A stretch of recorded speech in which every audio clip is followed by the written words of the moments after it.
Welcome back to Bite Size Magic. Today, I'm going to be talking with a couple of judges, as well as Anthony, Glacial City, about how to utilize judging when playing in tournaments. This channel is really about helping you grow and become a better cEDH player, and judging in tournaments is one of the most crucial aspects. When we go to play, we don't know all the rules. It's something that I hope to do is become a judge one day, but currently I'm not. And so there's times when I don't understand interactions and I need to call judges for help. This episode is all about how to make sure you get the most out of your judging experience and how to utilize judges even when you're not sure if you have to. Today, I'm joined by Michael Punchkoff, or Punchy, as he's known on Discord. Punchy is an L1 judge, and he's been the head judge for a bunch of big events recently, such as the Cosmic Crown, as well as Breach the Bay. In addition, I'm joined by Alex Lien. Alex is another judge and is here to chat about how to navigate judge calls, what to do when you're in situations where you're not sure if you should call a judge, and a bunch of cool, interactions and rules around judging. And then finally, Anthony's here to help facilitate this conversation and to add the insight that he has as a top player. Real quick, I want to talk about some events I'm going to be going to in the near future. This is going to be the Atrium, held by Lost Levels Gaming in association with BFF cEDH. BFF is run by Wayne and Ben. Wayne is obviously our editor for Bite Size and a huge part of the channel. And Ben's an amazing Animar pilot. He just top 4'd an event recently. It was really cool to watch. But regardless, they've been doing such an amazing job doing tournaments recently. And this is a platinum event. It's going to be really, really exciting. So March 28th and 29th in Los Angeles. If you're able to make it, please come through. We want to make this the best it can be. And we just had our platinum tournament at TC's Rockets, went amazingly. This isn't time for part 2. Lastly, I want to chat about the Critical EDH League. The Critical EDH League is one of the best places to play cEDH online. They have an amazing environment, a ton of players, and really phenomenal prizing. This month, we're partnered with Critical EDH, which means that if you're a Bite Size patron, you get access to their league for free. We have Patreon tiers starting as low as $1, which means you can actually save money on this month's league entry, or you can consider supporting us at any of our tiers. We have a bunch of amazing perks, free Discord access, we have play days, and we have input from our patrons that they can give on how the channel's direction goes. So check out our Patreon in the link below and get free access to the Critical League this month. All right, let's go in.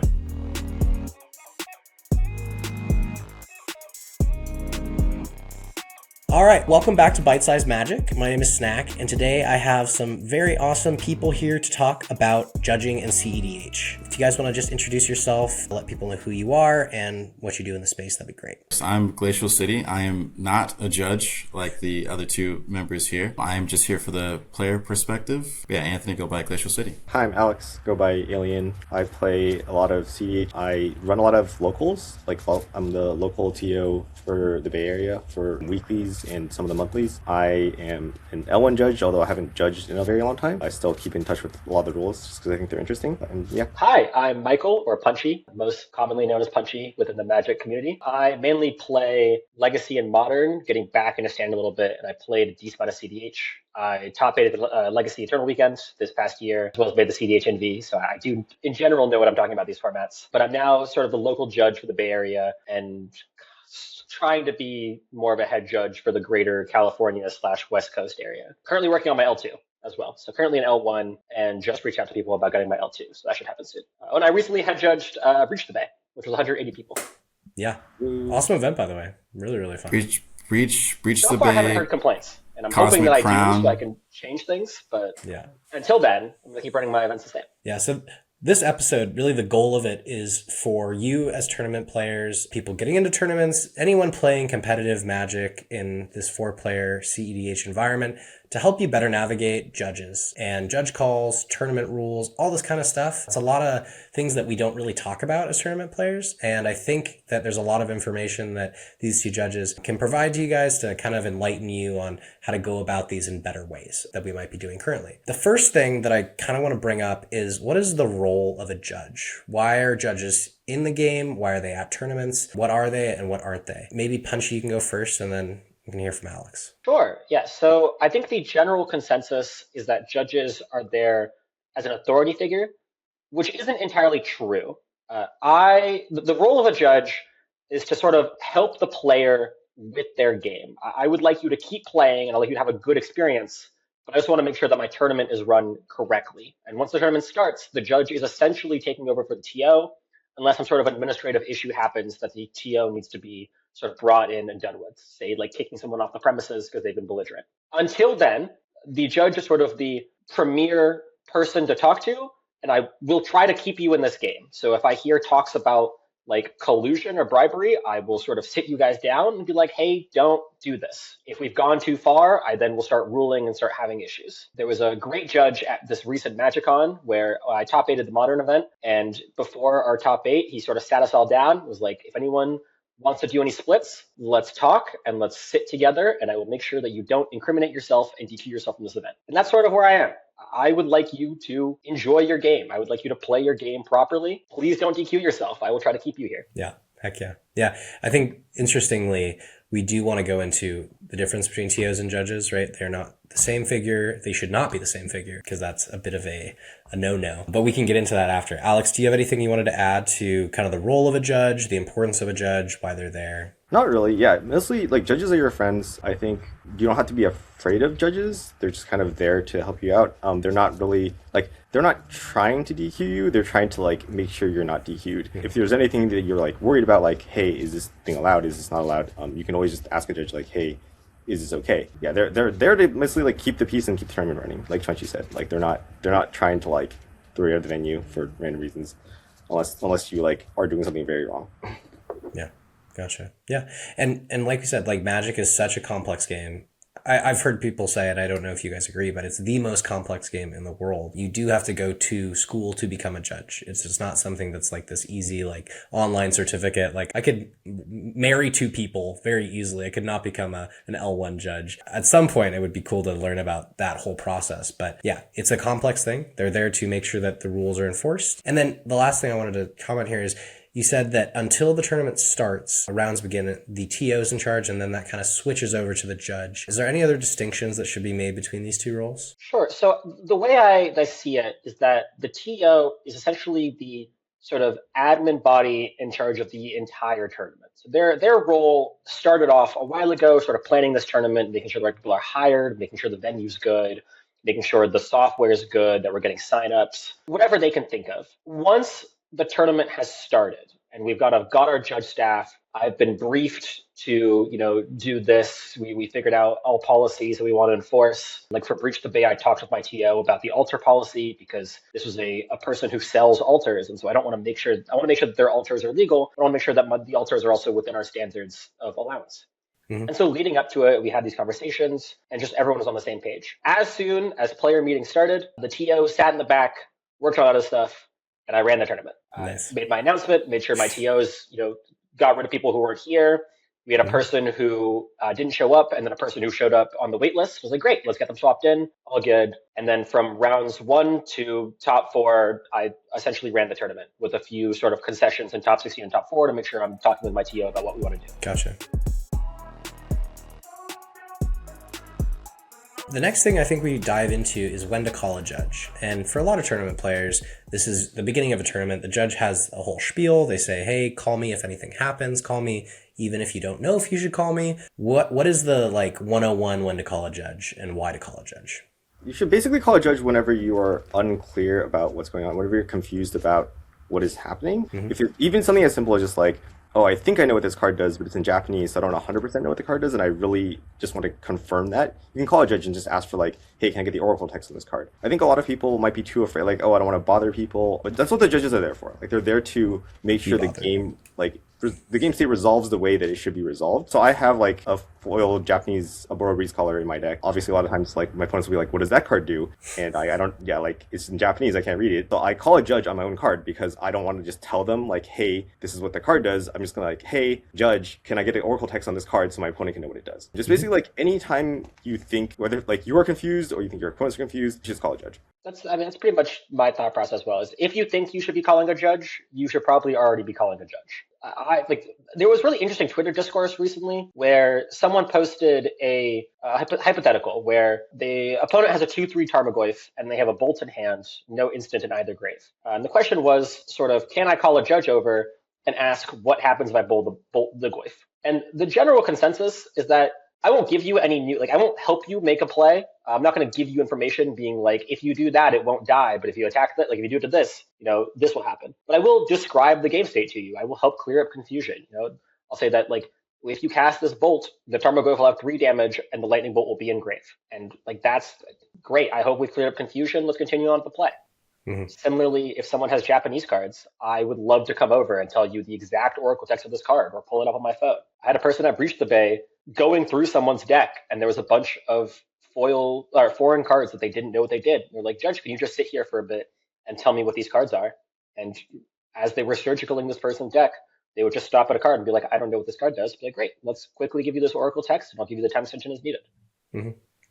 Yeah. Another important thing that I want to highlight as a tournament player, and Anthony, I want to hear your perspective on this too, but calling judges when you need time extensions, i.e., I need to go to the bathroom, or we just had a judge call, do we get a time extension? What does that time extension look like? Because cEDH is played in specific timed rounds, sometimes you don't have the time to get through a game, and a couple seconds can really make the difference. So making sure that you get as much time as you should be allowed to play that game with judge calls, with bathroom breaks, whatever it might be, that's something that I as a tournament player really want to focus on and make sure that I keep as an important part of those judge calls. What do you think about that, Anthony, as a player? I think it's super important to, okay, I have a whole list of reasons why I would call a judge, and maybe you guys can talk about it with me. Okay, they're out there. Time extension is extremely important. When I'm playing like Niv Mizzet, I think it's like section like 4.1a or something of the MTR, excessive politicking. That's like a huge one. For example, Oboro Breeze Caller. There's Oboro Breeze Caller. Like if you don't call a judge immediately, like what Alex said,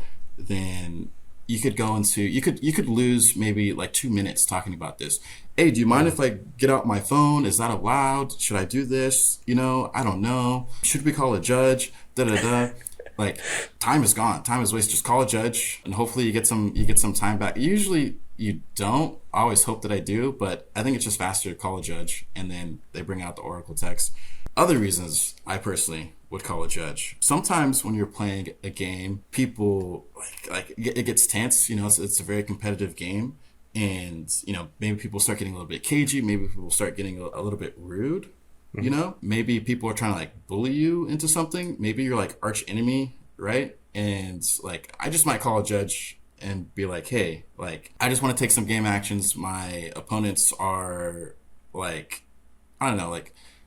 They're like a little aggressive, and I feel that when that judge just comes by, like people kind of tone down, the energy because, it's like, maybe it's like the 7th round and like no one wants to lose. And so people just sometimes don't control their energy, very well, or their emotions, and so that judge coming back is kind of like a, hey, like, it just brings back some like life and accountability into the game of like emotions, if that makes sense. Yeah, so totally. I want to touch on this too. 2 things. First, excessive politics, right? We have a local judge named Jer, and they're awesome. When they start their tournaments, they say like, hey, if people are talking when you have priority, you can ask them to stop, right? You can say, hey, I have priority right now. I would like to cast my spells. I feel like everyone's talking a little too much. I am requesting that I get to do what I get to do. If that doesn't happen, call a judge immediately, right? Like Anthony said, those are minutes of your game that you might not get back otherwise. The second thing is, if people are taking way too long to take game actions, like if someone's in the tank for a while and they're not taking a game action, call a judge. I had this at Breach the Bay where I had a player who was they honestly were not taking that long, but I should have called the judge over right away. Instead, I was like timing them, right? Which is not kosher, not something I should be doing. I've had people do it to me before, so I thought it was okay, but I should have just called the judge right over, said, hey, I just want, to have proper game actions taken in the allotted time. Can you just sit here and watch that? So both of those examples, super duper important. Anything else to add to that, Anthony or Punchy or Alex? You want to comment on any of that? So I think the thing with the slow play is a lot of the times the people doing it don't know they're doing it, because it's kind of difficult to keep track of time when you're just like having a conversation. If I'm trying really hard to like not get my Timna bolted, and it's difficult for me necessarily to be like, oh, it's been like 10 minutes already, me talking to this person about not bolting my Timna. It's just like I've just kind of lost track. So I think as the other players, it's just kind of nice. You just call a judge over and be like, hey, is it okay if you watch for slow play?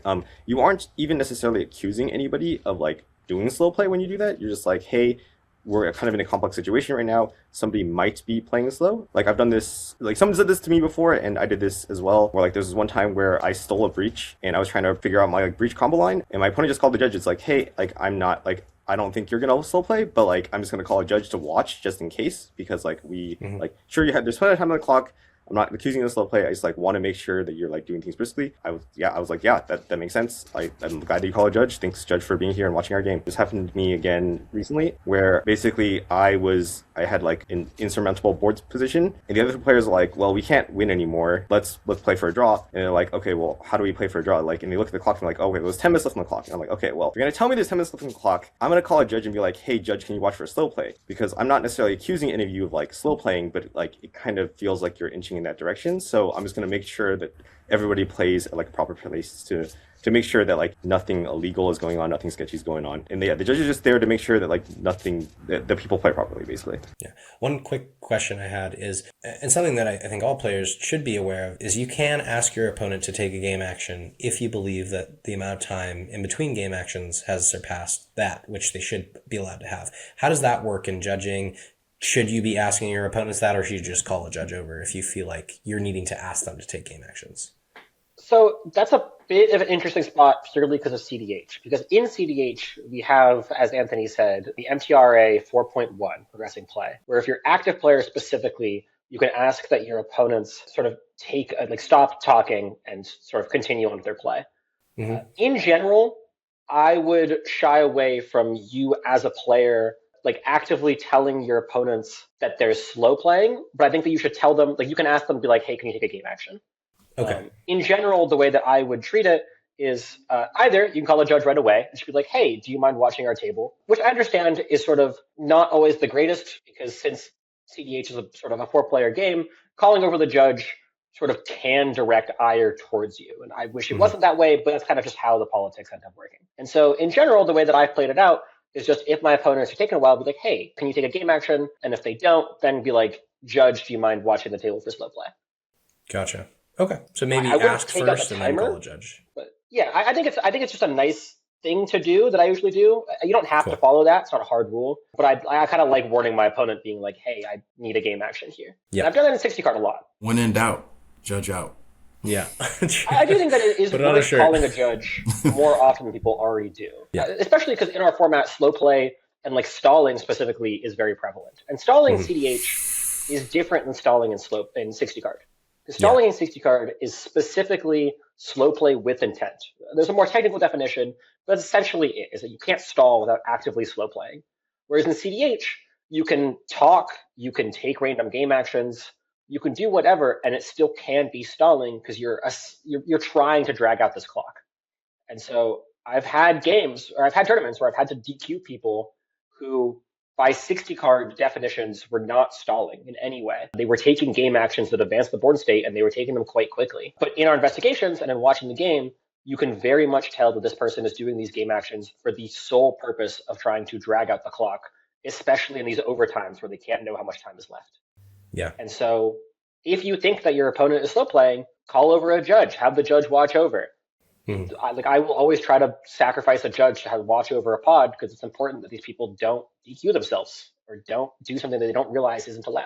Yeah. We can go into more depth on that, I think, later in the episode. I think it's a really important part of the game, and I think this kind of a little bit goes hand in hand with collusion in some ways, which is something I think we should touch on. Anything else around this issue, or do we feel comfortable? I was kind of wanting to move on to what happens when you call a judge and you don't agree with their decision. Where do you go from there? And also, how do we interact with judges as players to the best of our ability? I wanted to make a quick point on the calling a judge for time extensions. One thing that's been happening recently is people will just leave their tables and go to the bathroom. Please don't do this. If you are leaving to the bathroom or leaving the table, call a judge. One, so we can track how long the time extension needs to be. But two, because if you're late to your table after starting the round, that's turn skips and match losses.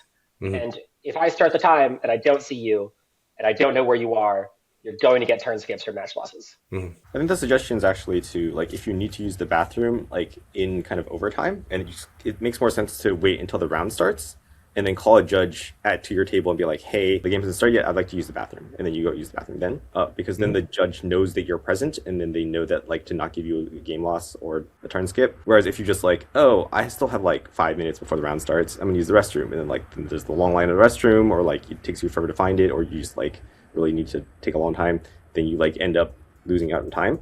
Just makes more sense to just like make sure the judges are aware of what's going on. Yeah, totally agree. Real quick, I want to shout out our sponsor for today's video, Dootloot. Dootloot is a cEDH vendor specializing in non-English foils, signed and altered cards, reserved list, judge promos, and secret layers to set your deck apart from the rest. He carries cards for every budget, even starting as low as $5. The Dootloot Discord is a simple, no-nonsense feed of cards updated weekly. He even does monthly giveaways and free tokens with every order. In addition, we do giveaways from Doot on our channel once a month, so make sure to catch those videos where we're giving away his exciting foreign cards. Keep up to date with new arrivals on Instagram at DootlootIG and join over 5,000 other members at discord.gg/Dootloot. This is the best place for cEDH playing, and it's the place where you want to buy your foreign cards. Without further ado, keep enjoying the video. Okay, so let's say I call you over Punchy and you make a ruling and I say, I just don't really agree with that decision. Like, I don't think that sounds correct. I feel like it's been ruled differently when I've been somewhere else. What do I do in that scenario when I don't agree with you as a judge? Yeah, so if I'm like the floor judge and I give a ruling, then you have the right to appeal to the head judge. It's basically like, hey, like, I understand this is your ruling, but I would like a second opinion. Is it okay if I escalate this to the head judge? Then I would go get Punchy. Whatever Punchy says is final. Like, whatever Punchy says, like, that's the rule. That's the way it's going to work at the tournament. So you can only escalate to the head judge. If Punchy gives a ruling, there's not really anything you can do about it. I guess maybe you can, like, look up the ruling yourself or something and talk to him about it. I'm not super sure if there's anything beyond that. Like, you do basically have to convince Punchy. So don't try to convince the head judge. If you disagree with the head judge ruling, talk to them after the round, after the tournament, whatever else. There's a category in USC minor, I believe, that is specifically trying to appeal a head judge ruling. This is sort of to be in there as like, if the head judge is wrong, which shouldn't happen and would really suck, but if they're wrong, it doesn't devolve into a whole issue. And that way, if they're right, this person also can't argue these things having heard something else. But in my announcements now, before my tournaments, I always state that, like, feel free to appeal, and you should.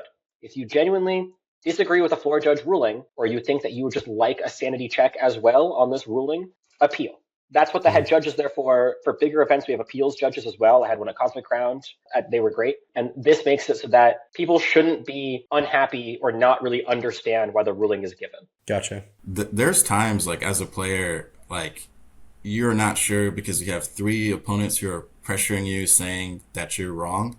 Like, there's, and I'm sure I'm sure there's people who have been in these scenarios. Like, when you appeal, and maybe you're like 90% sure, maybe you were 100, but then your confidence dropped. Like, yeah, just appeal, because you might actually be right, and it could be a difference between, winning, drawing, or losing. Yeah. Absolutely. Yeah, I won't hold it against anyone if they appeal. You should appeal if you're genuinely unsure about a ruling. And I've overturned people's rulings, and I've had head judges uphold my ruling or overturn them. Mm-hmm. The floor judge is usually less experienced of a judge than the head judge is, and that can come with times where they genuinely might think that they know a ruling, but are just somewhat misguided. Mm-hmm. And that's fine. Like, you should be getting sanity checks if you're genuinely worried about this being a ruling. But most of the time, I do trust my floor judge. My floor judge will probably give a correct ruling for stuff like interaction of cards, but it's stuff like backing up or cEDH specific rules with reversing decisions that get a little more iffy. Yeah. As a player too, something I like to do, if let's say I do something, your opponents are like, oh, that's not how that works. And I'll just say, you guys might be right on this. I just want to call a judge so that I can confirm that. And that way you're not like, no, you guys are wrong. Fuck you. I'm getting a judge. You're dumb. It's a way to basically, like, have that conversation with your opponents, that you're not doing anything because you're trying to, like, get them or you think they're stupid. You just want to have someone who has a higher level of knowledge or authority in this event be able to confirm what they're saying. And it's, like Punchy said, gone both ways for me, where it's like, oh, I was actually right in this scenario and I'm glad I called the judge over. Or my opponents were right. I'm just glad we called the judge. We're all clear to kind of move forward. So I do think that appealing is an important part of this, especially if you're newer to tournament play. Use the judges and use the appeals process. I want to transition now to something Anthony was talking about, which is how to interact with judges to make these situations more clear. So this looks like when I'm talking to a judge, a judge is going to come over, say, hey, what's the problem? What's going on? Someone is going to give their perspective of the situation as they see it in their eyes, which is ultimately subjective. And then the judge is going to say, hey, is that true? Look at the other players. Like, is that right? Is that how this is going? And then the other players are going to say yes or no. And we want to talk about, like, when we're responding to judges, how do we make sure that the situation is clear from our point of view so that it's not just one player explaining this scenario and then the other people being like, well, I guess that's close enough, you know? Right. Before you guys say anything too, like, let's just say, Zach is calling the judge. I'm in conflict. Like, who talks? The person who called the judge, they talk. Like, that's also something, like, what is proper etiquette? And then someone, like, should people speak up, right, as well? A lot of food for thought in there. A lot to munch on. So this is a tough one, specifically from a cEDH perspective, because in 60 card it's easy, right? You have two players, and most of the time I would like the person who calls the judge to sort of explain the situation, and I will ask the two players, sort of see what's going on, have the other person say their side. It's a lot cleaner usually because they don't have the politics issue. With cEDH, it gets a lot more confusing because someone will call over the judge, and I have to sort of decipher what's going on with this board state on top of what everyone believes to have happened. And usually that's a different perspective from each player. Like, I've had judge calls where people just don't agree on any information. And so now I have to go through this entire game and figure out, like, what possible things have led up to this. So in general, if you're calling over a judge, I think you should be the one most likely at least addressing them and explaining the situation early on. If you are at that table, wait to sort of interject until that person has finished what they're saying. And a good judge should be asking the rest of the table if that's correct or what their thoughts on it are, or if they want to change anything. I usually will try to go through each person, or at least each person affected, and be like, does that sound correct? Are we in agreement with this? Is there anything that we're not in agreement with? So on and so forth. And so some judge calls, super easy. Everyone at the table agrees. It's like, oh, I accidentally flipped over the top of my library. Like, what should I do? It's like, great, very easy. Everyone agrees that this is accidental. I don't think you were cheating. Let's move on and fix this. And then you have some judge calls where it's like, I said this and then did this. It's like, no, you didn't say this, and then you did this. So, like, you didn't announce this. So that is a whole investigation, and that gets messy. And let the judge take care of this investigation and figure out what they think needs to be the fix. Players shouldn't be afraid to, like, speak up and say something, right? Yeah. If just like make you said, sure right? The judge is working with the information that happened. Like, right. Don't be scared of the judge, but don't talk over the judge. Because I've had investigations where sort of everyone is talking, and then I can't really get any information of what's going on.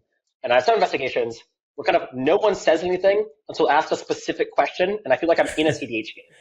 Which shouldn't be the case. Like, I volunteer information as it comes up and, like, help me figure out what the board state is and what to do. And then I will use my knowledge of the rules and policy and whatnot to then fix the issue and help out the board state. And I've had calls where, like, most recently at Breach Levee, my L1 would call me over, be like, this happened, I'm going to do this. They appealed. And I was like, sure, like, what you've given me, this sounds correct. And then I'll talk with them, and they provide me more information that my floor judge didn't have. And I overturned the ruling and did something else. And I wholeheartedly believe that my floor judge probably would have ruled that way if they had all the information. But we left that call going, they didn't tell me that. And I don't want to be ever leaving a call where I don't have all the information. And just to clarify, right? Like, I feel this happens way more often than not. Like, Punchy already said this. But 4 players can slightly remember something differently, and maybe, like, 2 players in conflict are talking, and the other 2 players may not say something because they're like, well, I remember it slightly differently. And then I feel they're reluctant to say anything because that they do. But, like, they just, and if you do, like, just say that you do. Yeah, it's okay not to be totally sure on stuff. If you're like, I kind of feel like it didn't happen how this guy said it happened, bring it up. And it's good to have that conversation, right? More information is always going to be better than less. So at worst, I will give us a time extension while we figure this out. Yeah. So if you think that you have info, but you're, like, afraid of speaking up because you want to just get to the game, or you're kind of nearing the end, just speak up. Like, at worst, it'll be information that the rest of the table will be like, no, I don't think that happened, and then we'll prove it. And then without a shadow of a doubt, we know that this has happened.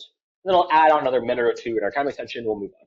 Heck yeah. Okay, I want to transition us now to kind of the things that we can be aware of as tournament players that are going to help us be better, play better, have more positive judge rulings, avoid, doing things incorrectly. This is the what to do if you want to get better portion of this episode.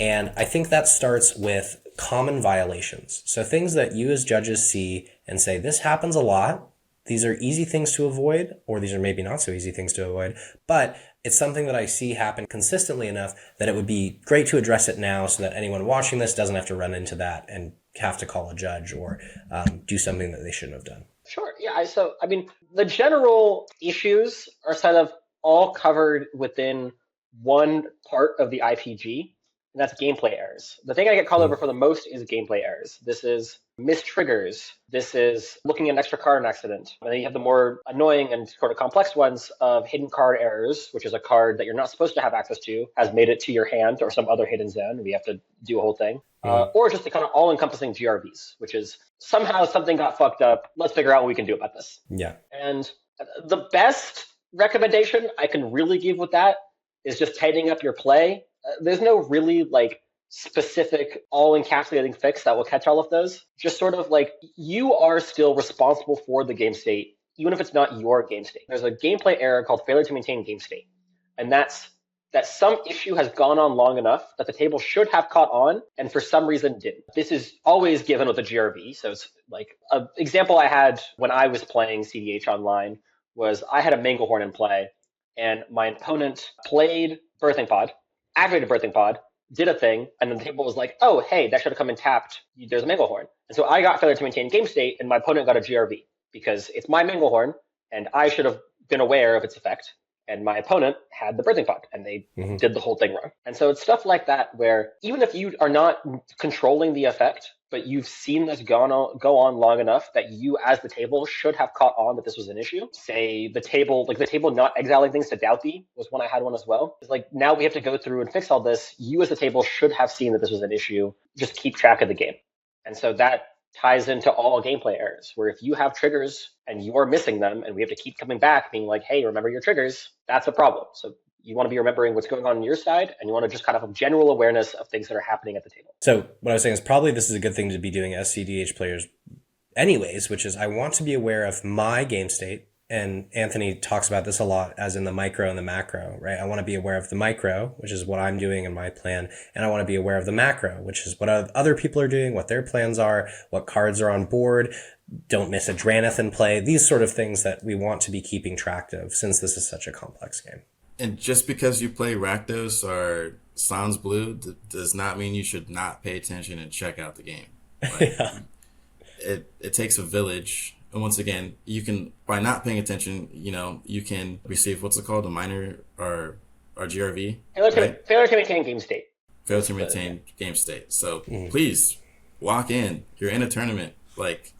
Help. As a fellow player, help. Yeah.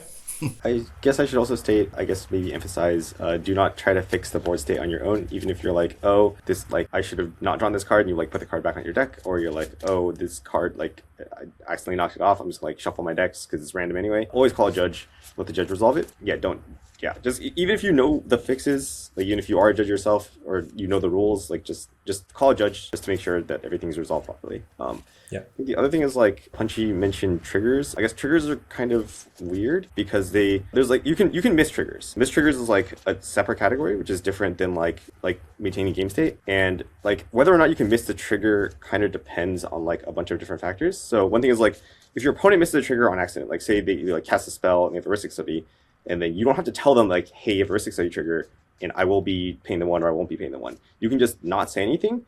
And then your spell resolves and oh, Ristic Study trigger. You're like, oh, well, too late. You already missed it. My spell is already resolved. But there are triggers where you can't. So this kind of works for a lot of things. For example, if they have a Chalice of the Void and you on 0 and you cast a Rogue Rack, you can kind of just stare at them and then they're like, yeah, everyone pass priority. Cool. My Rogue Rack resolves good. It's already resolved at this point. It's kind of just they missed the Chalice trigger. However, if you have your own Chalice of the Void and you cast your own Rogue Rack into it, you can't just oh, I hope no one notices that I have a Chalice of the Void on 0 and I can just resolve this Rogue Rack. It's your you can't purposely miss your own trigger ever, and doing so is cheating. If you do so but casting your Rogue Rack into your opponent's Chalice is not cheating. You don't have to remind them that they have a Chalice of the Void trigger there. So that's different than the Douthie Voidwalker thing, where if you entomb a Thoracle or something into your opponent's Douthie Voidwalker, you can't just oh, I hope they miss that this Thoracle should actually not go to exile, and then if they miss it, I'm gonna reanimate it in consult.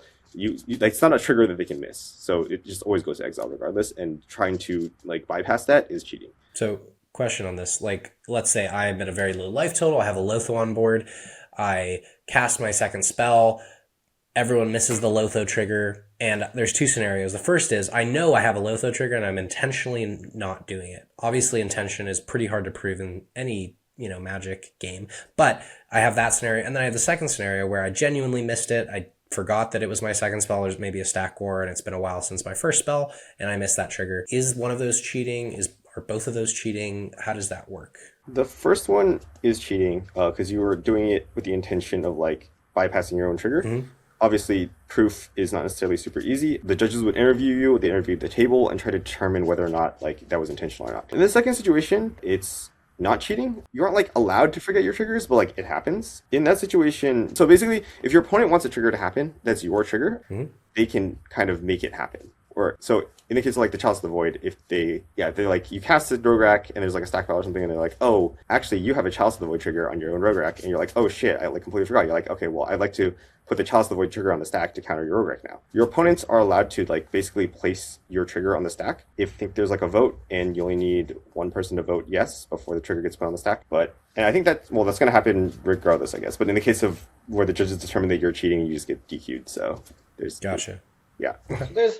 There's essentially 4 categories of triggers, and that's your own beneficial trigger, your own detrimental trigger, your opponent's beneficial trigger, and your opponent's detrimental trigger. In the case of opponent's triggers, you never have to remind your opponent of a trigger. That is never your responsibility. Doesn't matter if they're beneficial or detrimental. For your own triggers, intentionally missing a trigger is cheating. That'll always be cheating. You can't intentionally miss that. If you accidentally miss a beneficial trigger, so this would be your own Ristic Study, your own Fish, your own Cabbage Merchant, your own Tide, something of that sort. That there's no warning. We'll do the thing where it's a vote amongst the opponents. If anyone votes yes, you put the trigger on the stack right at that moment, so wherever you are in the stack or wherever you are in the turn, and then you'll resolve it. So like resolving a Fish age counter, for example, while this is a detrimental trigger, we'll talk about this, but like if someone votes yes to a Fish age counter trigger, it'll now get the age counter and you'll have to pay. If they vote no, it won't get the additional age counter and you won't have to pay. So like that's a trigger that most opponents will vote yes for, because otherwise you're gaining advantage for not paying this Fish.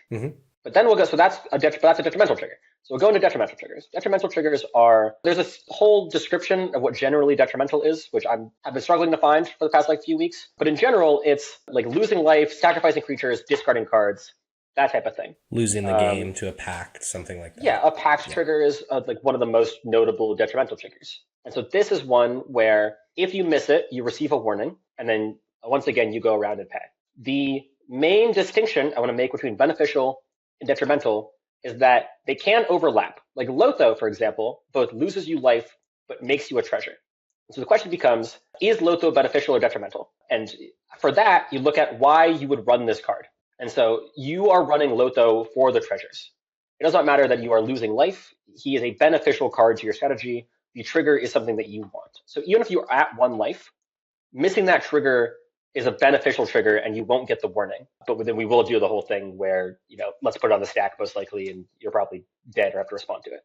Well, so I think it's more suspicious if you were not hit. You were getting all your Lotho triggers and all of a sudden when you're at 1 life, I just happen to forget all my Lotho triggers now.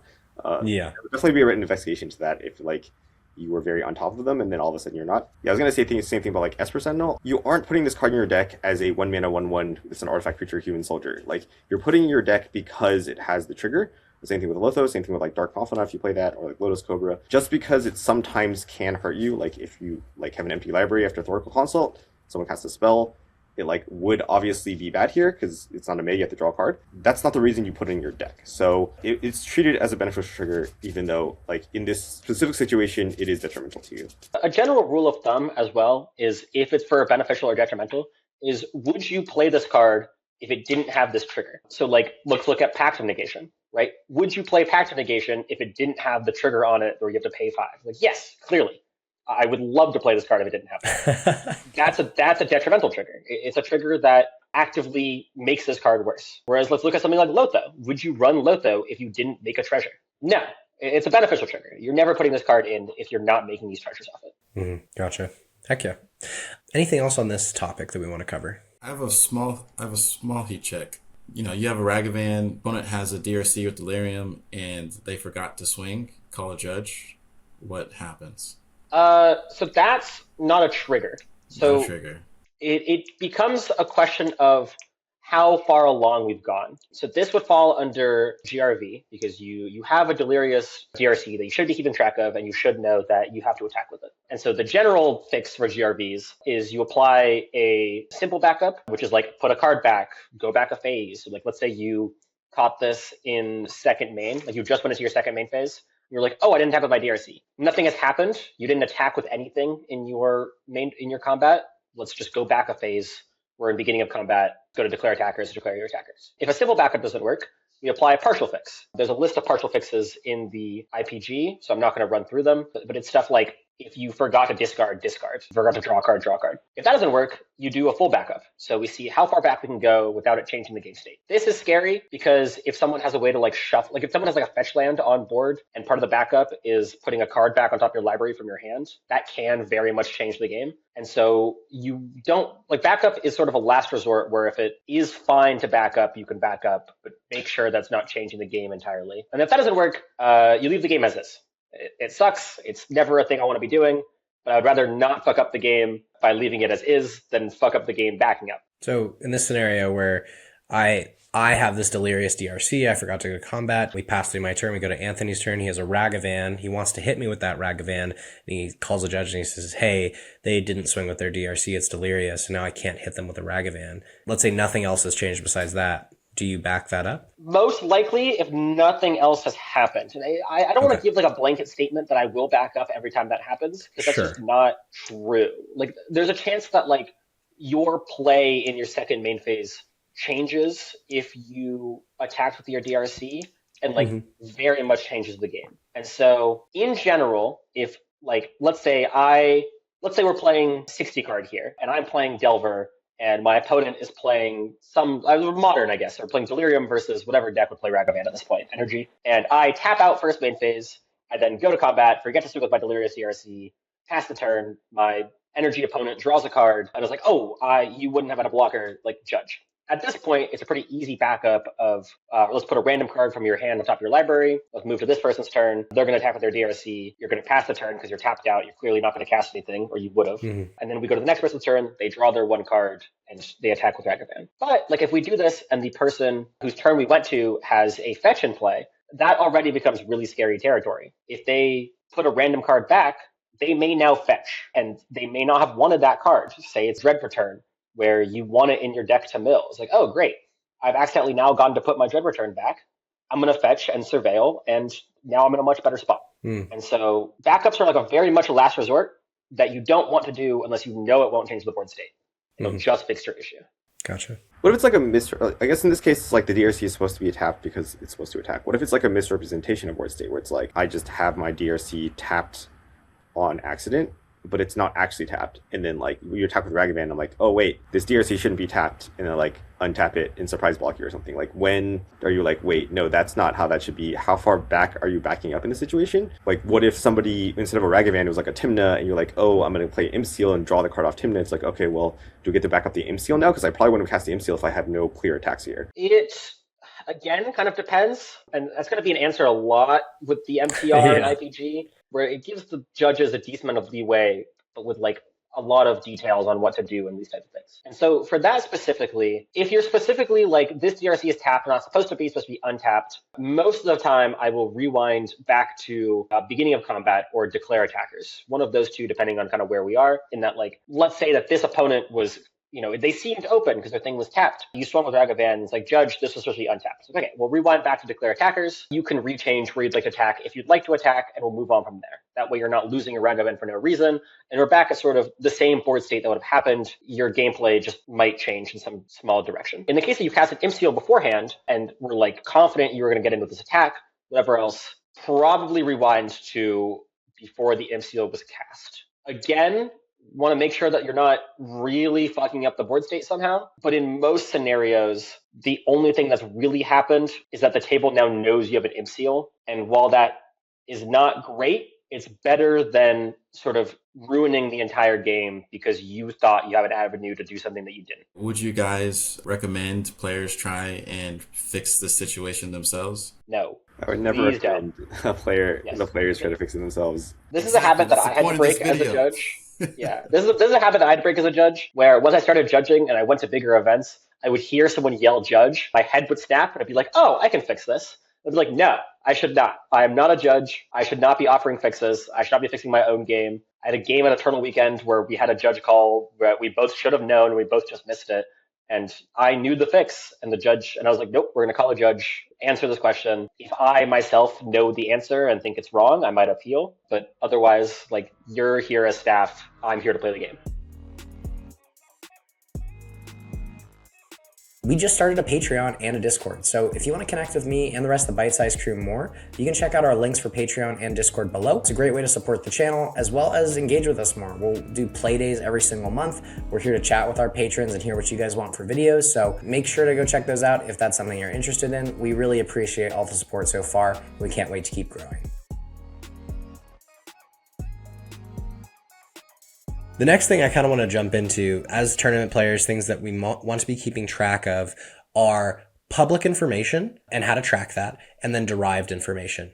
So to begin, first, let's define what public information is, and then let's talk about the things that people do want to keep track of when it comes to that. So Alex or Punchy, if you want to give us a kind of a definition of what public information is, that'd be great. As defined, public information is information to which all players are entitled to complete access to. The information must be clearly presented without error or omission. Generally speaking, this information includes all those items immediately visible in the game. Public information includes the following specific information: the name of any object in a public zone, the physical status, tapped, flipped, and current zone of any object, player life totals, number of poison counters, commander damage, what step or phase the game is currently in, details of current game actions and past game actions that still affect the game state. For example, whether or not land has been played this turn. Similar in the idea as well. There's status information, there's free information. Free information is like public information. Status information is also like life totals, unspent mana, that type of stuff. This is stuff that's just sort of like should be kept track of in this game. It's no specific person necessarily really needs to track it. Unspent mana you should track yourself. But in general, as an opponent, you should be looking at unspent mana as well, just to make sure that your opponent is not cheating by spending too much or is not spending enough mana. We also aren't allowed to purposely like hide information. Like, for example, I can't like float a mana and then like play, and then your opponents are like, oh, like you're tapped out of lands. I'm like, yeah, and they're like, days. I'm like, cool. Well, I have this floating mana that I floated. Like, you have to tell people you have a floating mana. You can't like purposely hide that information to try to like play around, like to beta days or something. Mm-hmm. Status information and free information are things that you cannot lie about. If you are asked, you have to accurately answer. And in addition, clearly represent, right? Things like game state, floating mana, what's tapped, what's untapped. Yeah. Anthony has a great representation right there. Like, having tokens has been such a huge game changer, which is something that has, I mean, I'm sure it's existed for all of Magic, but we have amazing artists now that are doing a lot more tokens. So support your local artists, get your tokens, track your mana. That's a big thing that I would recommend is if you don't have a way to track your mana right now, don't just have dice and be like, this one's red and that one's black. And then I have a blue one over here and they're all black dice. So, you know, I guess we'll figure it out when we get there. Like, use what Anthony is showing, use something like this. This is from In Response, by the way. Great podcast. But this is just a way to track all your mana, right? Boom. Easy peasy. Also, Storm. Keep track of the Storm. It matters a lot for specific decks. It matters for specific cards like Mindbreak Trap, Brain Freeze. Much easier to keep track of it during the turn rather than to be like, you cast Brain Freeze and you're like, what's Storm? And everyone's like, well, fuck, now we gotta go back through the entire stack of cards that we just went through to figure that out. So, like Punchy and Alex are saying, unspent mana and mana pools, life totals, mana damage, which I would love to hear the fun little story about after this little spiel, and other things like, you know, if you got Swan Song, keeping track of a bird token instead of just a dice with a 2 on it. Like, that's not what you want to do. Yeah, use what Anthony has right there. Very pretty bird token. I want to talk about Storm specifically too. Yeah, let's Storm is one that I was approached recently. I breached the bay by one of my judges and was like, these players don't track Storm. That's correct. Players are very rarely track Storm, which is a problem because we get into these cases where it doesn't matter until it does, where someone doesn't realize that their brain freeze is now a win con until the Storm is at 20 something. Mm-hmm. And so this is something that you should track almost always. And I understand it's hard to. It's really easy to sort of get bogged down in your own gameplay, watching other gameplay, making sure things are going on, and not have a die tracking Storm. But it's so, so important. And the judge is not responsible for tracking Storm. I think that's something that's sort of expected in these like top 16 games, or if a judge is watching your game, you kind of just assume they already know what the storm count is. The judge, unless they're really, really nice, is probably not tracking storm for you, because I am trying to focus on the actual gameplay itself and make sure that nothing is missed, no issue happens, nothing of that sort. And it will take time off your gameplay to then go through all of your spells and be like, what was storm? Much easier to track from the start. Yeah, hell yeah. Commander damage, that's a fun one. Have there been any fun judging stories around this one? So commander damage is, the way the commander damage works is that the player affected by the commander damage should track it. So if you are getting hit by a commander, you should be writing down how many times they've hit, how much damage they've done. Like let's say Timna was given a giant growth for some reason, write down that you took 5 damage. Something like Thrasios, you probably don't have to track, but the day that someone dies to a Thrasios, people are going to be sad that they didn't track the 21 damage. Yeah. But I had a very fun judge call at Cosmic Crown while I was head judging, where I had a player playing Rowan, and his plan from turn 2 onwards was to attack a player with Rowan enough times to kill said player. Nice. Which is great plan. It's a 4-2 with Menace. Takes 5 hits, super easy to track. We made it. So by the time I got called over, one player was dead. There was a Bruce Kamal player being attacked by Rowan, a Magda player with a dwarf that says tap a dwarf, target creature gets +2/+0, and Rowan. And so our Rowan player here attacked the Bruce Kamal player. Bruce Kamal does not block. Rowan player goes, you're dead. Bruce Kamal player goes, that can't be true. You've only attacked me X amount of times. This is enough damage. So I got called over and had a really fun 25-minute judge call where I had to rebuild the entire game from like essentially turn 2, had to ask players to figure out the exact info given to me since turn 2 and go from there. So we determined that it had been 8 turns. We determined that Rowan was played turn 2, that Rowan had activated only once turn 3. And so we knew that Rowan was on their 5th attack. So the question became, was Rowan at any point pumped by the Magda dwarf? Which sounds like it should be a really easy answer, right? You should be like, oh yes, I did pump this Rowan once. Because for 5 turns, this Magda player had a commit crime Magda and had been pumping Rowan's board state. So seems like a simple solution. Great, Rowan's probably been pumped. Unfortunately, the table could not agree on what creature on Rowan's side was pumped. They know that Magda was pumping Rowan's creatures each turn and announcing that they were committing a crime. Unsure of which creature they were pumping, and there was never a combat where Rowan attacked alone. So we can't confirm that Rowan was in fact pumped. And so after these 25 minutes, took a while because people just weren't answering questions unless essentially directly asked. The one person that was helping me the most was the player that was dead. Great. Shout out to him. And on the bright side, I knew that I could trust him to some degree because he had no stake in this game anymore. He didn't really care what happened. Yeah. And so eventually we got down to it that it was likely that Rowan was pumped at least once by this Magda, and that it only needed 1 pump. And it was more than likely that at least once they had tapped a dwarf to give Rowan +2/+0. There's still kind of no exact confirmation if that was true or not. I couldn't figure out an exact turn that someone would have guaranteed that Rowan was pumped. But 3 of the players agreed that at least 1 turn Rowan was probably pumped for +2/+0. The only person who disagreed was the Bruce Kamal player, which I think is fair. They're being attacked. They're probably not going to agree with that. So we ruled it as Rowan doing lethal damage. And in this case, actually, given that we've talked about backups, there was no backup. There was no reason to back up to a game state where things had changed. Even though they now were aware that they had taken over 16 commander damage, so this Rowan damage would be lethal, they still declared no blocks. And the information given to them was information that they had access to the entire game. That's who has been targeted by these Magda bumps and how much damage they've taken. Mm-hmm. And so this is 2 pieces of information that should have been tracked by the table to some degree. People are not responsible for Magda's activations, but there should be clear communication at the table of what is being targeted because it can be relevant.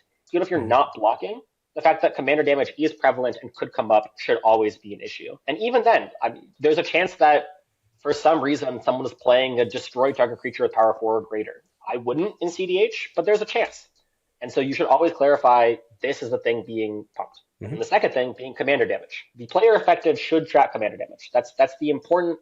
You should know how much commander damage you've taken. But even if you're not that player, you as a table, and especially the controller of the commander, should know how much commander damage has been dealt, because it avoids these board states where, yes, you are not in charge of it, but we wasted 25 minutes on a judge call that may not have been correct. I'm quite sure it was, but there is a part of me that's still like, there's a chance that this was a wrong judge call. But within the information I was given, I ruled the best I think I could. Yeah. Also, how lovely that the Bruce Kamal Stacks player dies to combat damage. I mean, what a world. It was a little ironic. I thought it was kind of funny. Just slightly.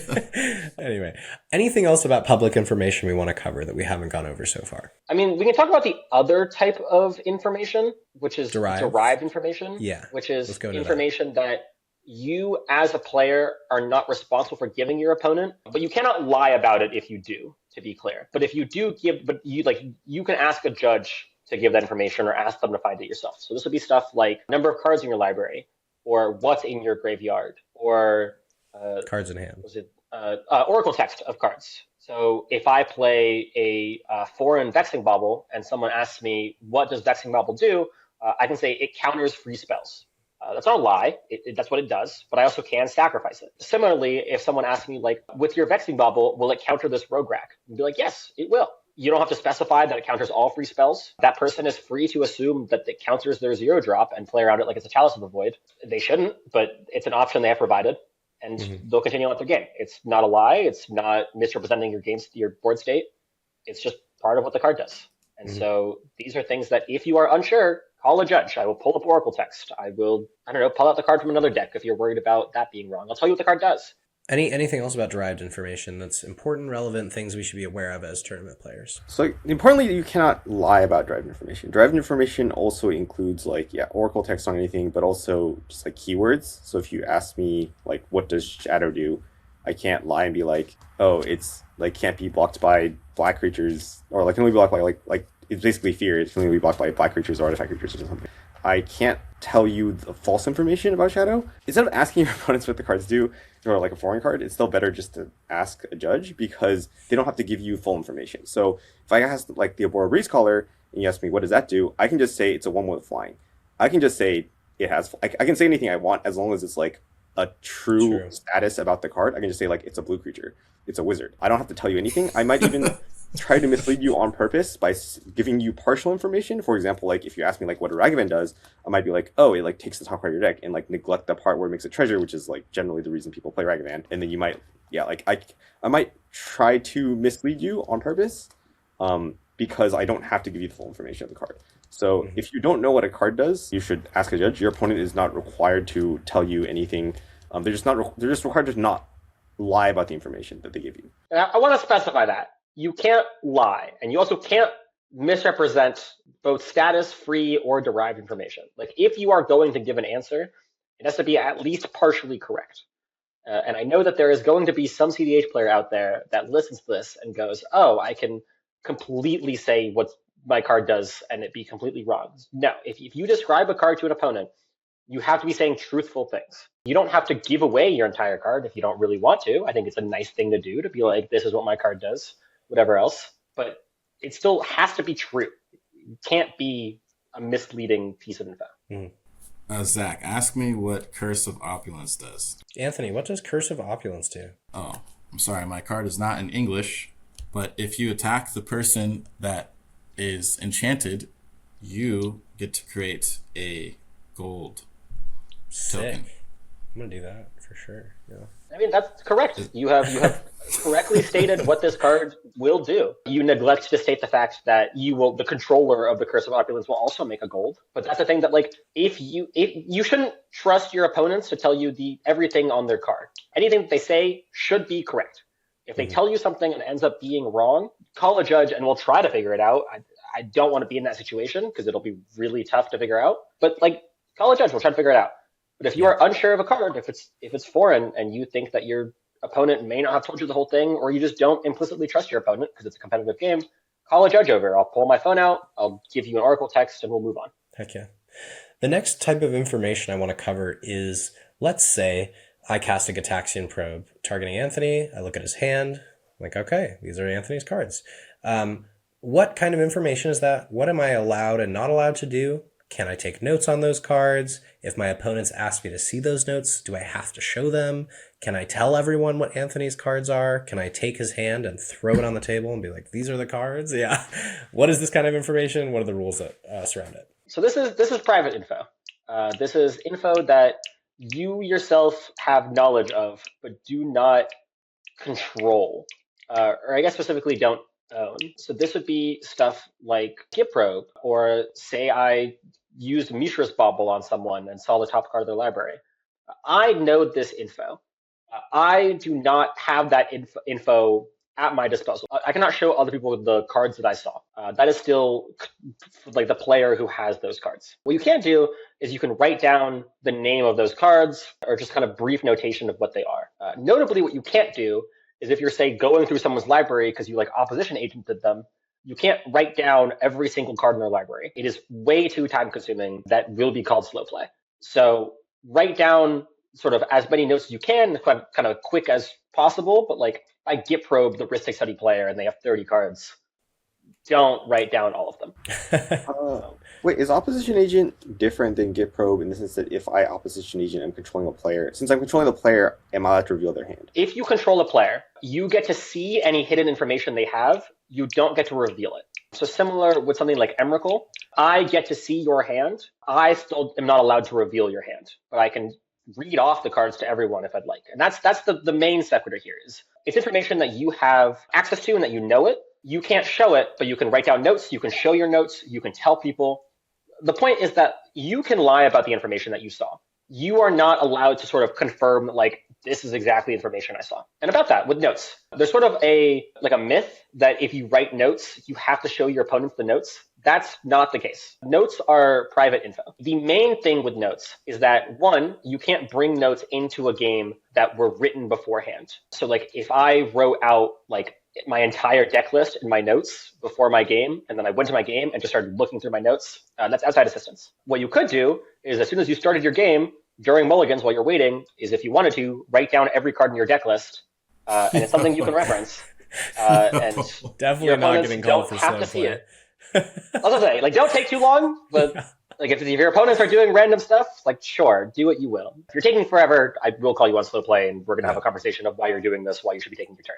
But so your opponents should be able to see your notebook, to see that your notes were blank to start and that you're writing stuff down. They're also allowed to like look over and try to read them from a distance, but you don't have to show them. So I guess relevantly, the difference between hidden information, just to reiterate, hidden information and derived and public information is that you are allowed to say whatever you want about hidden information that you have access to. I can tell you I have lightning bolt in hand. I can tell you I don't have lightning bolt in hand. I can tell you I have wind on my turn. I can tell you I don't have wind on my turn. I can say whatever I want about information about this information. I'm not allowed to lie about derived or public information. That I can't tell you, like I can't be like, oh, I don't have any untapped lands when I like have an untapped island somewhere. When at least every cEDH tournaments that I've been to that's like large enough, the head judge will always say like, do not trust your opponents. They do not have your best interest at heart. They will lie to you. While that is like kind of a blanket statement, they are not allowed to lie about public information or derived information. If they do, you should call a judge on them because that is against the rules. Yeah, maybe our segue here is, what about collusion? Secondly, I want to shout out Mana Vault Proxies. They're a US-based proxy company, and they help make this game more affordable so that you can play based on your skill level and not just the size of your wallet. I would not be playing this game if it weren't for proxies, so I love what Mana Vault is doing. They're even offering 5% off if you use the code SNACK at checkout. Without further ado, keep enjoying the video. Which is your opponent's not having your best interest at mind. I know this is probably one of the most important things we could be talking about, just because the idea of collusion is something that is, has occurred in cEDH to a degree, but I think has been occurring much more prevalently in more recent times. This also is somewhat connected, but not exactly the same as forcing draws. So I really want to get into this in depth. I want to talk about what is collusion and what is bribery, what's the difference between those two things, what's enforceable with a judge, what's not, and then situations where draws are forced, what's legal, what's not legal, so that people don't get in trouble down the road.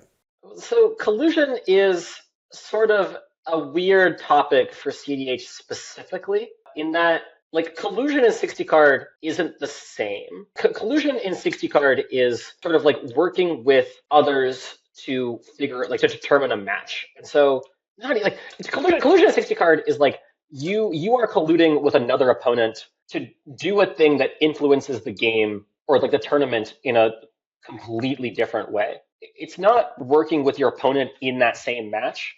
It's like I am working with you sort of in like a bribery aspect of like I'm offering something here to have this happen. So like colluding with your opponent in 60 card would be like, I will offer you $20 to concede here. That's more bribery territory, but it's similar ideas of like you're offering outside things to determine a match. Collusion in cEDH, and that name, that word is technically misused. I guess it's more cooperation in cEDH, is the idea that you're working with your opponent to determine the match, but in game. So it's stuff like showing each other hands or saying like, I will protect your win if you do this, and then we'll offer a draw or something of that sort. I think most people mean when they say collusion is like, say me and Zach sit down at a table and we're like, hey, we're buds. I know you. You're cool. I'm going to make sure one of us wins this game. So like if I can't win, all my counter spells will be here to protect your win. So that's what I think generally what people mean when they say collusion. It's not like if it's like an in-game deal, like, hey, like, I won't counter your spells if you don't counter my spells. Let's just, like, both race and see who wins. That's not really collusion. I don't think that's what most people consider collusion. I think it's more of just, like, hey, Zach and I know each other ahead of the game, and we're gonna, like, we have this, like, unspoken deal or spoken deal that, like, we're just gonna make sure that one of us gets it. But yeah, relevantly, this is not against the rules, and I think people, like, a lot of people hear about, like, oh, collusion, that's, like, I know that that's against the rules, but, like, that's not the same term in 60 card as it is in multiplayer. Like the way people colloquially use it in multiplayer games, or at least in cEDH, is different than the meaning of what it is in 1v1 Magic. So while it is true that collusion is against rules, like not the collusion that you think it is though. Like the one that you think it is perfectly legal. I mean, it depends on what your range of like I'm not allowed to be like, hey, Zach, I'll give you $20 if you like protect my win. I was going to say that's bribery, right? That's when we go from legal game actions to illegal game actions. You cannot do that. You cannot offer your opponents things that are outside of the game to influence in-game outcomes. Yeah. I'm specifying sort of collusion versus cooperation versus bribery. And so like bribery itself is like, it's a thing that people are kind of clear on it being illegal. Like you cannot offer outside the game resources to determine a match. There's a few exceptions to that, like splits in the top 4, splits in the top 16, stuff like that, which I won't get into because people can read up on bribery as they want. But like you can't offer money to determine a match. Collusion sort of falls under similar ideas in 60 card, but it's not specifically bribery. Cooperation, as sort of more as I've been calling it in cEDH, I honestly don't remember who corrected me, but cooperation is kind of more so what people think is illegal in cEDH. And there are no rules against it. So like I can do whatever I want in a game of cEDH. I can, throw the game to someone else and just be like, you're my friend, you can win. I can, try to force a draw with Pact, or I can try to win the game. Mm-hmm. I know the Europeans are outlining a document that sort of tries to fight against this sort of collusion cooperation type of thing, which I think is really hard to implement in the US, partially just because we don't have a lot of judges, and it's kind of just very judge intensive. But this type of thing where I will throw the game to someone else is legal. There's no rule against it. It sucks. I've been on both ends where I've both protected someone's win to force a draw / worked with them to force a draw, and been the person where I can't draw here, but I have to draw because the game has been forced. Yeah. But it's not a thing that a judge can rule because you're using in-game things to determine the game. You're just playing suboptimally / optimally to your extent, I guess. Sure. Question, when we get to this territory of forcing draws, and this is a very hot button topic, it's something that, again, very much in the new era of cEDH has become popularized. I remember when someone forced their first draw on me and I was like, what the fuck's going on right now? I'm winning the game. What do you mean we're drawing? But that's a bit of a gray area as well, right? The scenario where I come into game. I know that if I draw this game, I will be in top 16. And there's another player who is in the same boat as me. And then there's two other players generally who cannot draw. And if they do draw, they will not be in top 16. And this sort of two-headed giant thing emerges, or sometimes it's a 3v1. What are the legality parts of this when it comes to cEDH in terms of what I can and can't do? So I think one thing is like you shouldn't try to slow play to force the draw. I think sometimes people are like, well, if I just play slowly enough, and obviously I have a teammate who's also trying to force the draw, like we can just kind of take meaningless game action. So don't do that. But if you want to force a draw, you're perfectly allowed to like protect your partner's win and be like, hey, there's a Thorical Console in the stack. I have these 3 counter spells. We're offering a draw here. The table can just accept or not accept. One thing you can do if it's like not Thorical Console, if it's like Breach, is you can just like manually force the draw, where you just like mill out the table and then cast a Wheel of Fortune when no one has cards in library, and then that will force the draw in the sense that the game has now resolved as a draw. And obviously you're allowed to protect your partner trying to do that. But I guess, yeah, those are like the legal ways you have at your disposal. So if I get into a situation where it's like, I have, let's say I've killed one of the players, right, that doesn't want to draw, or I've killed both players that don't want to draw, and me and the other player who do want to draw are now just going back and forth and saying, I'm going to draw a card for turn, I'm going to pass turn. And they go, I'm going to draw a card for turn, I'm going to pass turn. That is slow play technically, right? Or is that not slow play? That's an interesting one. I would argue, so it's not slow play because you're taking fast game actions. If you're like on every draw taking like 2 minutes, and the rest of your turn taking like another 2 minutes, you're like, okay, now I pass. And the next person, I would probably consider that slow play. You're taking longer than you need on your game actions, and it's kind of clear your strategy is to not cast things. The alternative, and again, that's kind of why I'm describing earlier that stalling in cEDH is not necessarily slow play with intent, is you're taking these game actions purely to draw out the clock. You're either dangerously approaching or in stalling territory, where you are purposely taking game actions that, while in theory are progressing the game, are made with the sole intent that you're staring down the clock going, I have this amount of time until we tick down. Yeah. So that's not legal, right? Just to clarify this point, you cannot do that. I cannot go kill the 2 players that don't want to draw and then go back and forth, drawing a card, playing a Llanowar Elves, passing the turn, going back and forth, taking quote unquote like progressive game actions that don't actually move the game state forward, but are just there to extend the time until we get to a draw. I cannot do that. I will almost definitely call you on stalling if I watch this game happen. Okay. Because it feels incredibly clear that while both of you have win lines / windows / times to push, you're both objectively ignoring them to try to take as much time as possible. The other way that Alex was talking about, right, again, is I'm forcing a draw through the game actions that are being taken, i.e. I have an Underworld Breach, I've Brain Freeze the table, I've wheeled, no one has cards, the game is naturally a draw. The other way is with like a Fairy Mastermind, you could do the same thing. That is a perfectly legal game action. Like Punchy's talking about, that is a cooperative way to force a draw. Is there any other gray area in this that we need to discuss around forcing draws or collusion that we didn't touch on? I did briefly want to talk about how you were talking about you killed the 2 dead players and then tried to force a draw. Yeah. Notably, in the MTRA, dead players do get a vote on if they would like to ID or not. Gotcha. ID being intentional draw. And so this was to stop those pods where 3 people want to draw, 1 person doesn't.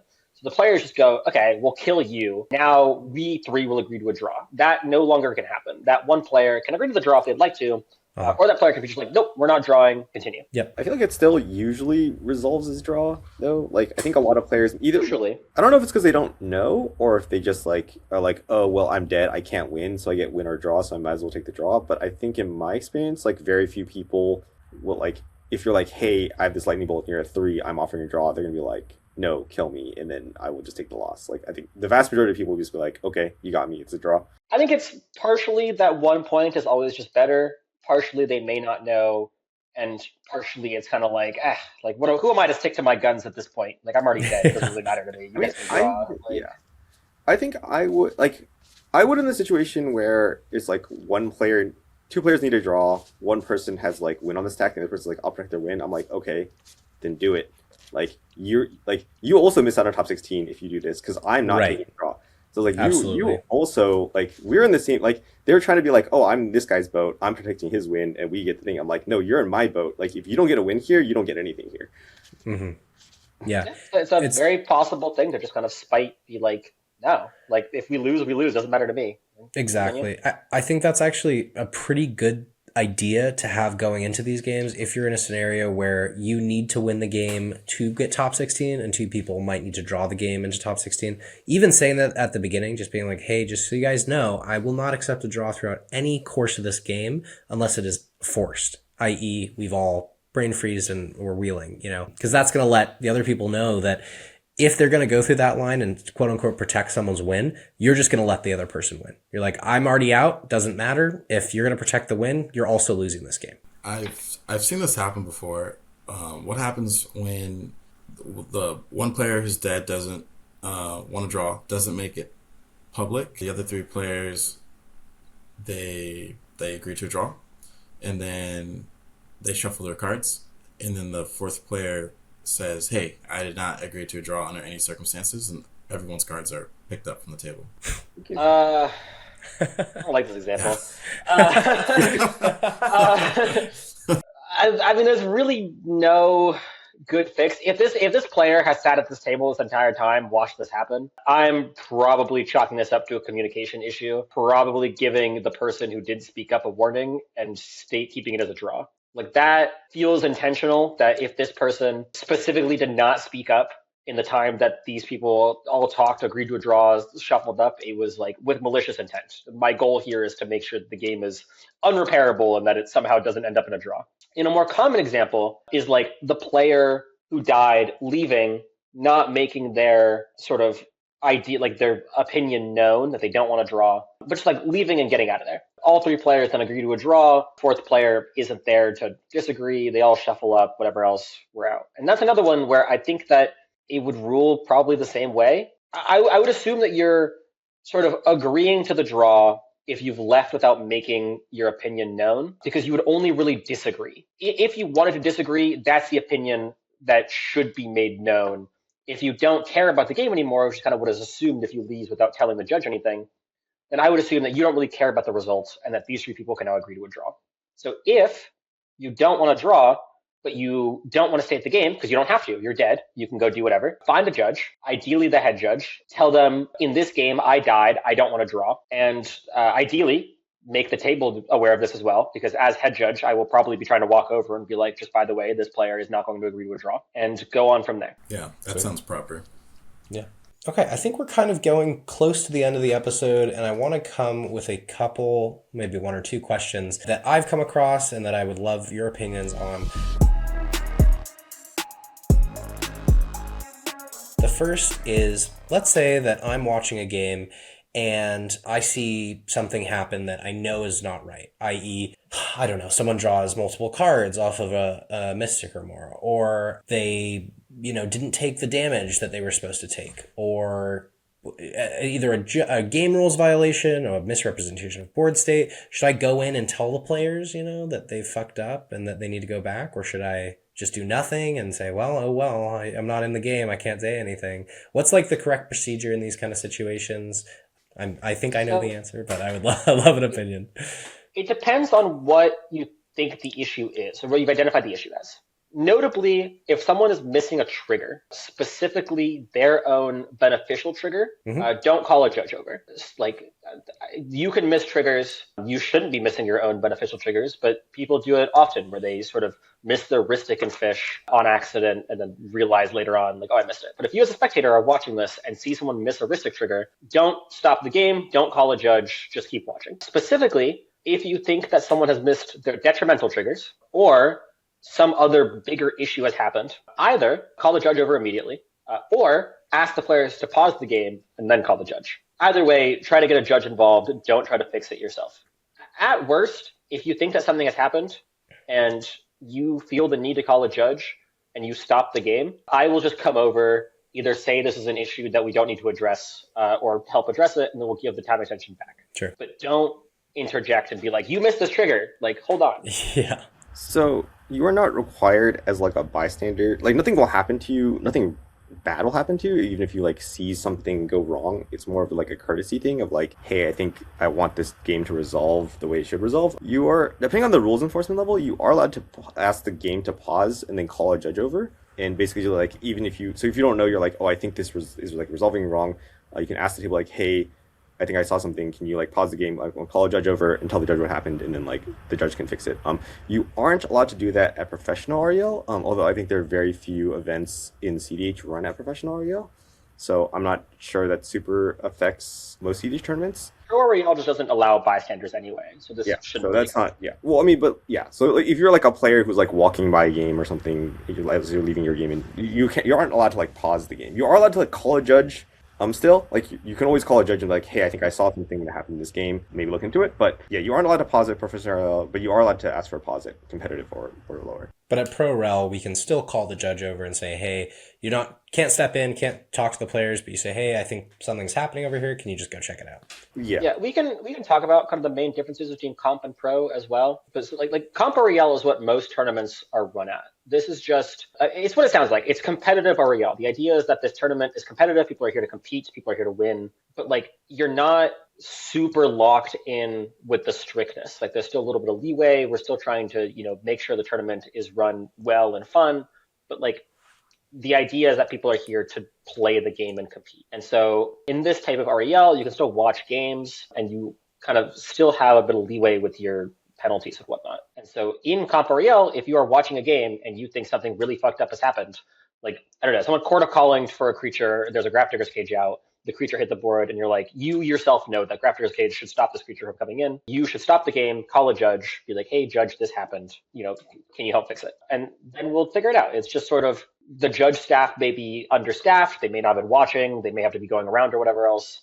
You're kind of just helping the judge staff answer a call they couldn't get to in time. Pro REL, you will not be allowed to spectate. The entire idea of Pro REL is you are the only person kind of dealing with this match. So there won't be a spectator really getting called in. And if there is, they should be ushered out pretty quickly. And the second part being, there should be a lot more judges at Pro REL. Judges should be essentially always watching tables, making sure things are going on. There's a lot more strictness with kind of how the rules go.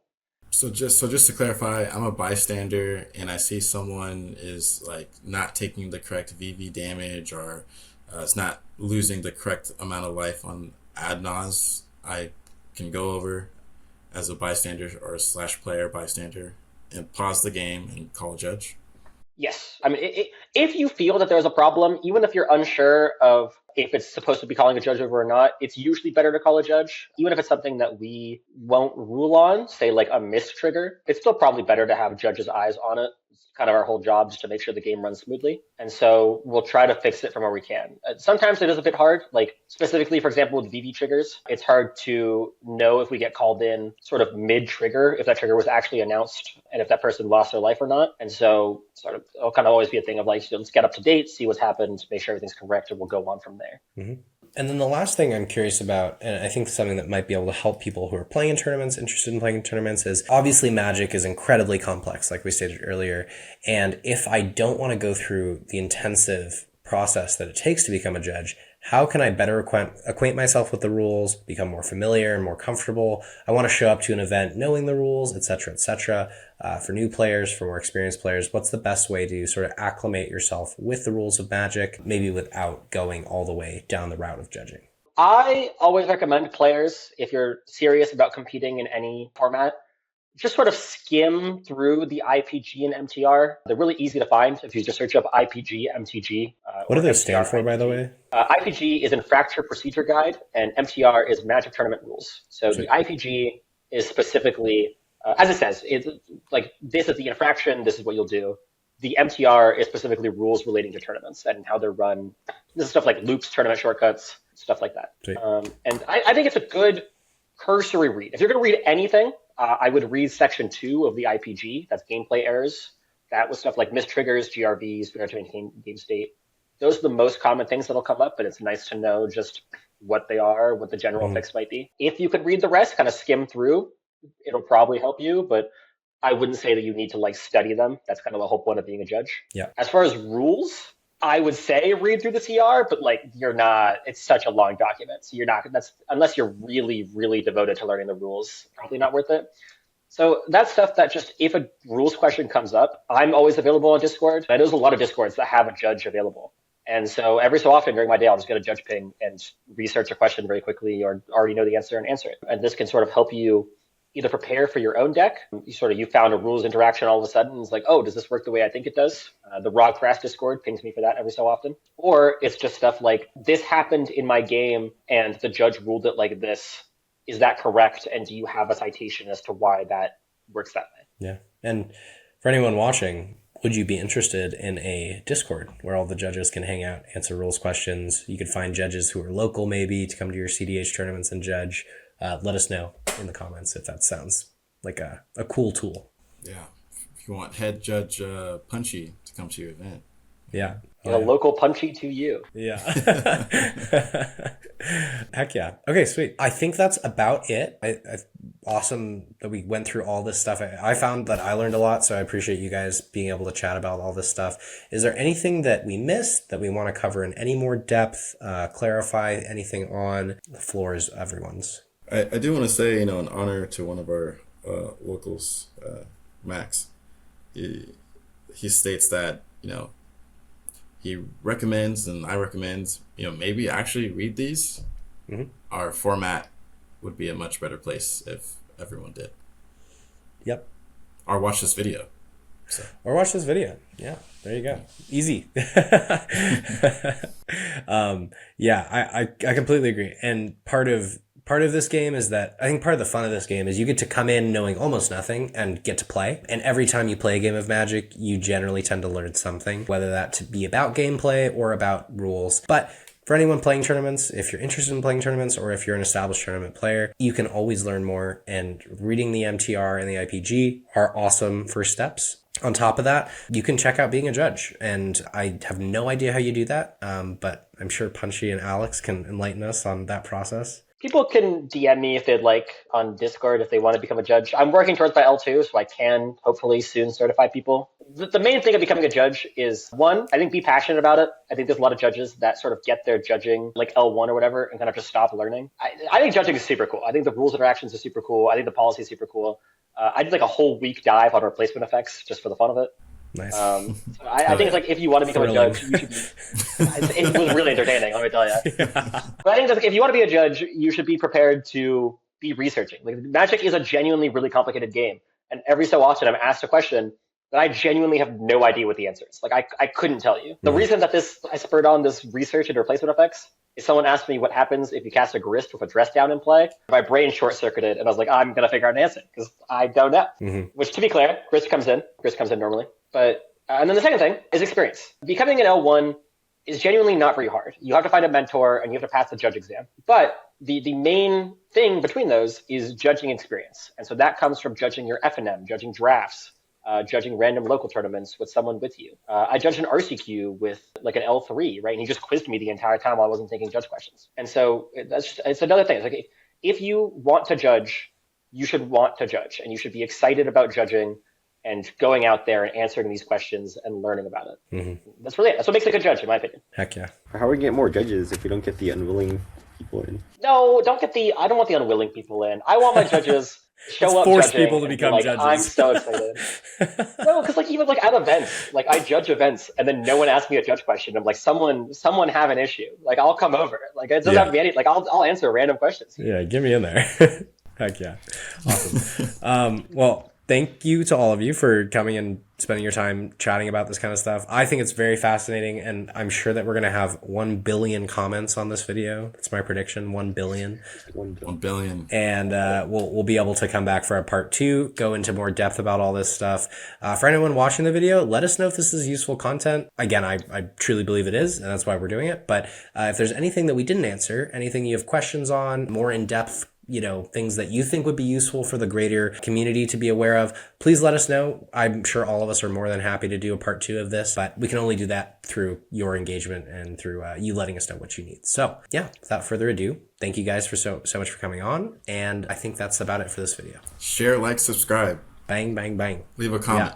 Yeah. Thank you. Yeah, leave a comment. Hell yeah. All right. We'll catch you guys next week. Thanks. Huge thanks to everyone for joining me on today's episode. It's really fascinating to hear the point of view of a judge when it comes to cEDH, as there's so much that we as players don't always consider, and it's great to have a judge nearby that can help you facilitate proper gameplay and give you the edge in tournaments. Now let's get into the giveaway. If you want to win this week's giveaway, just like this person did last week, all you have to do is be a subscriber of Bite Sized and leave a comment on this video, telling us what you liked about it, anything you didn't like, constructive criticism, whatever it may be. We're always here to grow and get better, and we need your input to do that. We're going to be partnering with Doot Loot for this week's giveaway.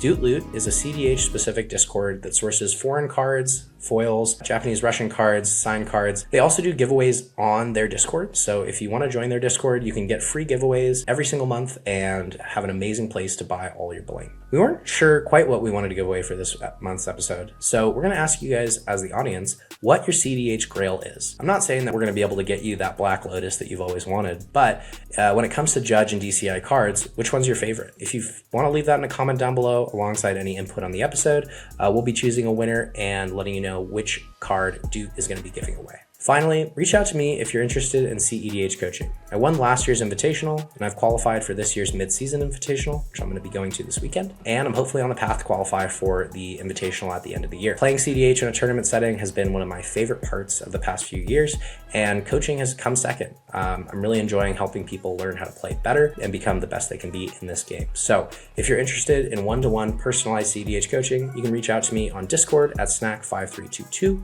on Twitter, or by leaving a comment on this video. I'll find you and we can chat more about that. That's it for this week's video. Again, thank you guys so much for watching and supporting the channel. We've just bypassed 2,000 subscribers, which is just an amazing goal, and pumped to have everyone along for the journey. There's a lot of really exciting stuff coming on with the channel. We just commentated our first tournament. We're scheduled to commentate another one in April. More info to come on that soon. And we're going to get into gameplay videos as well. So tons and tons coming up. Again, so much of this is due to you guys and for watching and letting us know what you like and what you don't like. So thank you, and we're pumped to keep doing this and bringing more content through bite-sized magic. All right, have a great rest of your week, and we'll catch you next week.